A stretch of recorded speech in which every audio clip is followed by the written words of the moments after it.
ఇక అగ్ని ప్రమాద ఘటనపై రాజకీయ ప్రముఖులు దిగ్భ్రాంతి వ్యక్తం చేశారు. 17 మంది చనిపోవడం బాధాకరమని ప్రధాని మోదీ అన్నారు. ఈ ప్రమాదం తనను తీవ్ర వేదనకు గురి చేసిందన్నారు. మృతుల కుటుంబాలకు 2 లక్షల ఎక్స్గ్రేషియా ప్రకటించారు. గాయపడ్డ వారికి 50,000 పరిహారం అందిస్తామని ప్రధాని మోదీ తెలిపారు.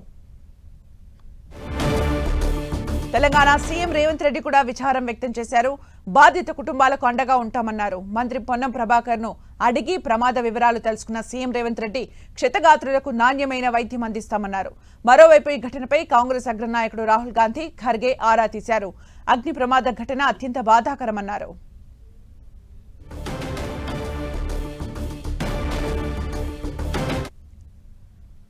గుల్జర్ హౌస్ అగ్ని ప్రమాద బాధితులకు తెలంగాణ ప్రభుత్వం ఎక్స్గ్రేషియా ప్రకటించింది. మృతుల కుటుంబాలకు ఒక్కొక్కరికి 5 లక్షల పరిహారం ఇస్తామని డిప్యూటీ సీఎం భట్టి విక్రమార్క తెలిపారు. సంఘటనా స్థలాన్ని పరిశీలించిన భట్టి సమగ్ర దర్యాప్తు జరిపిస్తామన్నారు. 17 మంది చనిపోవడం బాధాకరమని, ఈ ఘటన జరిగినప్పటి నుంచి ముఖ్యమంత్రి రేవంత్ రెడ్డి ఆరా తీస్తున్నారని తెలిపారు. బాధితుల్ని ఆదుకుంటామని భట్టి హామీ ఇచ్చారు.